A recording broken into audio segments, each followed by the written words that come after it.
I বৃষ্টি ঝেপে ধান দেব মেপে, ধানের ভিতর পোকা জামাইবাবু বোকা। ছোটবেলায় আকাশে মেঘ দেখলেই মনটা আনন্দে ভরে উঠতো, এইটা ভেবে যে ঝড় উঠবে, বৃষ্টি হবে।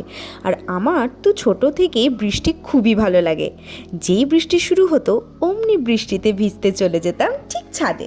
আর বৃষ্টিতে ভেজার একটা আলাদাই ফিলিংস, আর বৃষ্টি হলেই ছোটবেলার কথা মনে পড়ে যায়। তোমাদের আমার মতো কার কার বৃষ্টিতে ভিজতে ভালো লাগে অবশ্যই কিন্তু জানিও।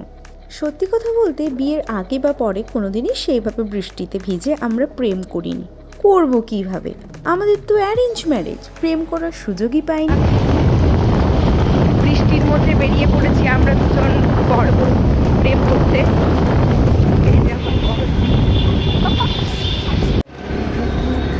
আমরা এখন চলে যাচ্ছি কেটলিতে।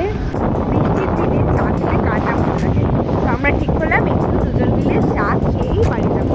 ভিজেই যখন গিয়েছি চাটা খেয়ে তারপরে আমরা বাড়ি যাবো। আর মেয়েকে রেখে এসেছি মায়ের কাছে, তাই একটু আমরা দুজন মিলে ঘুরতে বেরিয়েছি। আমাদের বহরমপুর শহরে সকালে ঘোরার কোথাও জায়গা নেই, তাই কেটলিটাই বেছে নিলাম, জাস্ট একটু সময় কাটানোর ওই আর কি।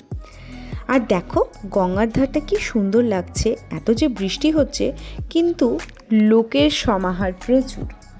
সো আমি আর রুবাই পৌঁছে গেলাম কেটলি। তো আমরা কেটলির পেছন গেট দিয়ে ঢুকছি।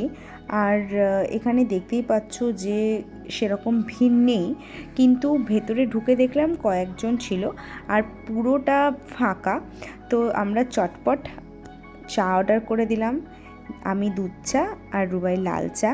আর তার সাথে কিছু স্ন্যাক্স খেতে ইচ্ছে করছিলো, তার জন্য আমরা অর্ডার করে দিলাম চিকেন পকোড়া। 4 পিস থাকে, আমি 2 পিস খেয়েছি, রুবাই 2 পিস খেয়েছে। তো চিকেন পকোড়াটা আমার খেতে খুব ভীষণ ভালো লাগে। তো এবার আমাদের বাড়ি যাওয়ার পালা। আমার ভিডিওটা ভালো লেগে থাকলে অবশ্যই একটা লাইক করে দিও, আর আমাকে ফলো করতে একদম ভুলো না কিন্তু। আজকের জন্য টাটা।